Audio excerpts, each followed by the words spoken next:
When I saw that he was associated to Saint Charles Borromeo, I was like, oh my goodness, I must rescue this relic.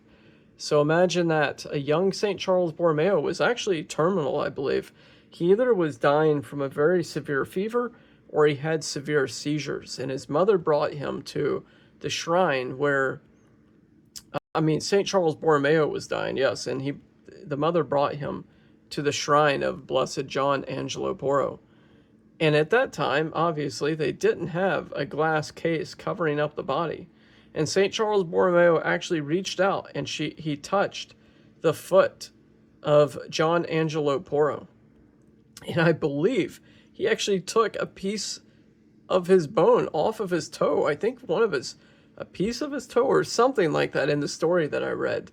And he kept that relic forever. And he considered Blessed John Angelo Porro his spiritual director. He considered him his mentor. You know, he loved him so much from that healing they got from him. So, very beautiful story on this wonderful saint.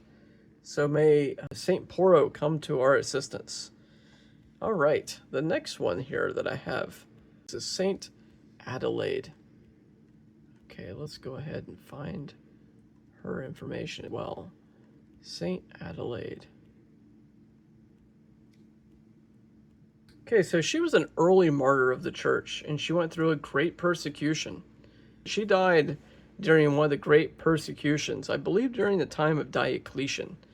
And she was known for her great faith, and she inspired so many of the early Christians to go to God with open hearts and not to sacrifice to the demons that the pagan priests were always telling people to do in order to give up their, not to give up their lives, but to save their lives. So, okay, so for the next saint that we have here, this is another very special one. There is no paperwork for this. This is a aged saint here, and this is Saint Emeritania, I believe, and she died in the year 304. She was a Roman virgin and foster sister of Saint Agnes. Emeritania was stoned to death while praying at Agnes's tomb. She boldly proclaimed Christ, forgiving her attackers. Early devotions records miracles at her grave, especially healings of the lame and the blind. She is honored as the patron of converts, honored as the patron of converts and those falsely accused. Her feast testifies to courage in the face of persecution. So you can see this is a very old one, exosubus. That's the bone right there.